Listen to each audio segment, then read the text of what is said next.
What if I told you that one plant could fuel your car, feed your family, and replace half the medicines in your cabinet? But it's been illegal to grow in America for over 80 years. Most people don't know this, but while we're spending trillions on petroleum wars and pharmaceutical monopolies, there's a crop that's been cultivated by humans for 10,000 years that solves all three problems simultaneously. It grows faster than almost any plant on Earth. It requires no pesticides, and it was America's most important agricultural product until one man realized it threatened everything he'd built his fortune on. Today, I'm going to show you exactly how John D. Rockefeller, the richest man in modern history, orchestrated the prohibition of the most versatile crop humanity ever domesticated. Stick around, because what this plant can do will make you furious that it's been banned. And the reason it stayed illegal for almost a century has nothing to do with public safety and everything to do with protecting oil and pharmaceutical profits. So let's get into it. How one of humanity's most useful plants ended up banned for nearly a century. The plant that built civilizations, hemp, cannabis sativa. For 10,000 years,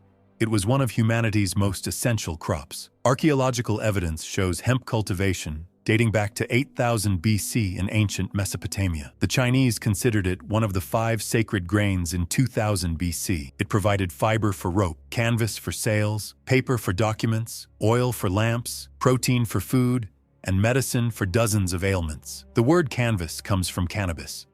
The first Bibles were printed on hemp paper. The Declaration of Independence was drafted on hemp. American farmers were legally required to grow hemp in colonial Virginia. George Washington grew hemp at Mount Vernon and wrote in his agricultural diary in 1794, "Make the most of the Indian hemp seed. Sow it everywhere." Hemp fiber is 250% stronger than cotton and 600% stronger than flax from the same acreage. It grows to full height in 4 months. It requires no pesticides because its dense canopy chokes out weeds and its natural compounds repel most insects. It restores soil nitrogen through its deep root system. For 3,000 years, hemp was Earth's largest agricultural crop and most important industry. Then, in 1937, the United States made it illegal to grow, and the reason had nothing to do with the plant itself. Rockefeller's empire built on oil. John D. Rockefeller founded Standard Oil in 1870 and built the most powerful monopoly in American history. By 1904,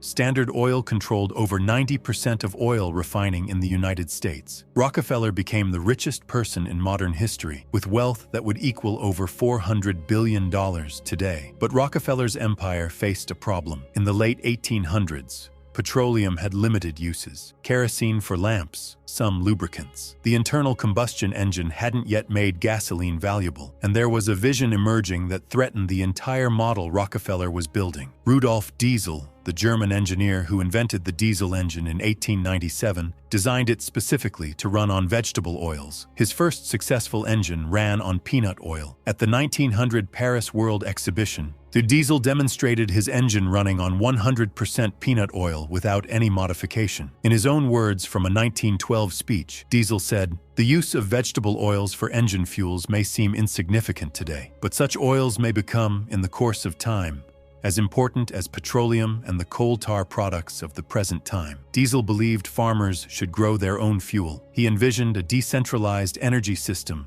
where agricultural communities produced renewable biofuel from crops, completely independent of oil corporations. Hemp was the ideal candidate. Hemp seed oil could be pressed and used in diesel engines. Hemp cellulose could be fermented into ethanol. Hemp fuel couldn't compete on price with petroleum in the 1930s. The Texas oil boom had made crude oil abundant and cheap, but Diesel's vision represented something more dangerous than immediate competition. It represented an alternative model, decentralized, renewable, farmer-controlled, no monopoly possible. The pharmaceutical monopoly Rockefeller didn't just control oil. In the early 1900s, he began buying shares in what would become the largest pharmaceutical cartel in history. IG Farben, a German chemical conglomerate that included Bayer, BASF, and Hoechst. This was the company that would later manufacture Zyklon B gas for Nazi concentration camps and build Auschwitz as an industrial complex. But IG Farben's primary business was pharmaceuticals made from petroleum derivatives. Rockefeller's father,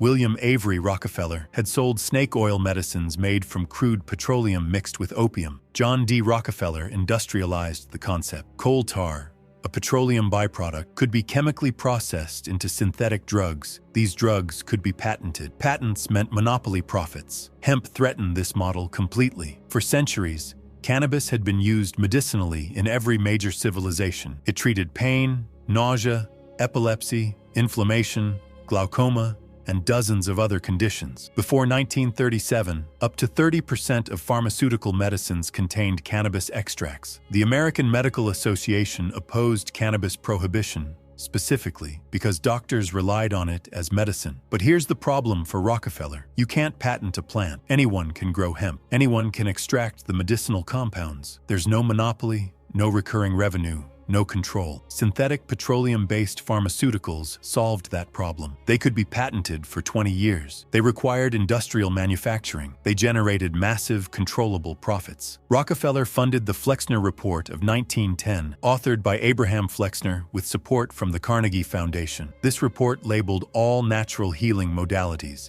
including herbal medicine, as unscientific quackery. It led to the closure of nearly half of America's medical schools and the removal of natural medicine from medical education entirely. Medical schools that received Rockefeller Foundation grants, which became the majority, were required to teach only pharmaceutical interventions. Natural remedies, including cannabis, were systematically erased from American medicine. The American Medical Association, which had initially formed in 1847 as a small organization, became the only entity licensed to approve medical schools. Rockefeller had captured the entire medical establishment. What we lost. Let's be clear about what hemp can actually do, because most people have no idea how versatile this plant is. As fuel, hemp produces two types. Hemp biodiesel comes from pressed hemp seed oil and can run in any unmodified diesel engine. Henry Ford built cars designed to run on biofuels specifically because he understood petroleum dependence was unsustainable. Hemp ethanol and methanol come from fermented hemp stalks and can replace gasoline. 1 acre of hemp produces approximately 1,000 gallons of methanol. The United States uses 370 million gallons of gasoline daily. We have 375 million acres of available agricultural land. The math works. As food,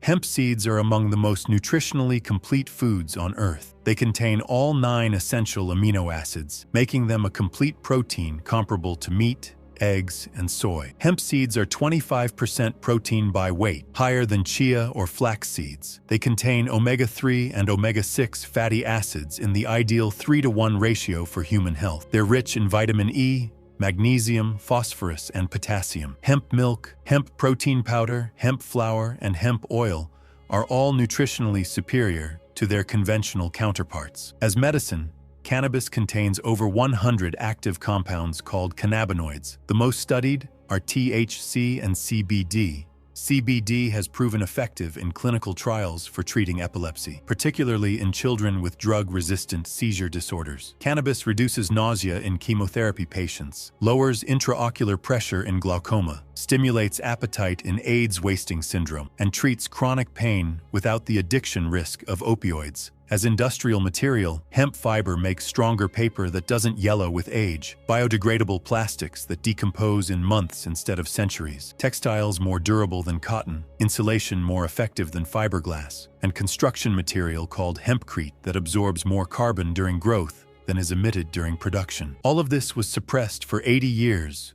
to protect Rockefeller's oil monopoly and pharmaceutical empire. The modern reality, hemp remained completely illegal in the United States until 2018, when the Farm Bill finally distinguished industrial hemp containing less than 0.3% THC from marijuana and legalized cultivation. My 81 years of prohibition, 3 generations grew up never seeing hemp fields. This isn't ancient history. This is an active policy. Even today, despite hemp legalization, cannabis remains a Schedule I controlled substance federally, classified alongside heroin as having no accepted medical use. This classification persists despite overwhelming evidence of medical efficacy and despite 38 states legalizing medical cannabis. The racist framework Anslinger built still operates. Despite roughly equal usage rates across racial groups, Black Americans are arrested for marijuana possession at 3.64 times the rate of white Americans. In some states, that disparity rises to 6 or 10 times higher. The policy was designed for racial control. The enforcement patterns prove it still functions that way. The same pharmaceutical industry that Rockefeller built now lobbies against cannabis legalization while simultaneously patenting synthetic cannabinoids. They want to control the compounds,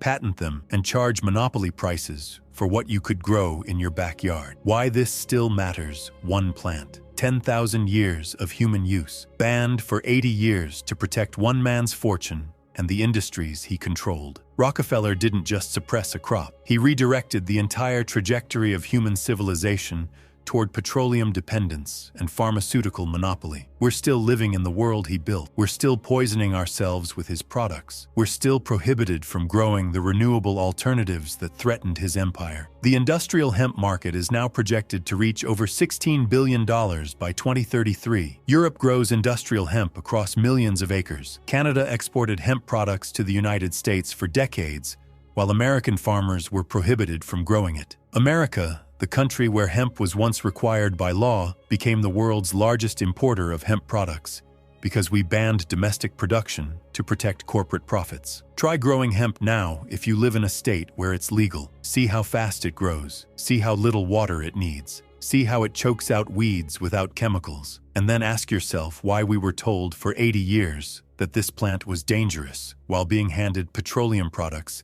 and synthetic pharmaceuticals that have demonstrably killed millions. One plant: fuel, food, and medicine. Rockefeller made sure you'd never know. Now you do.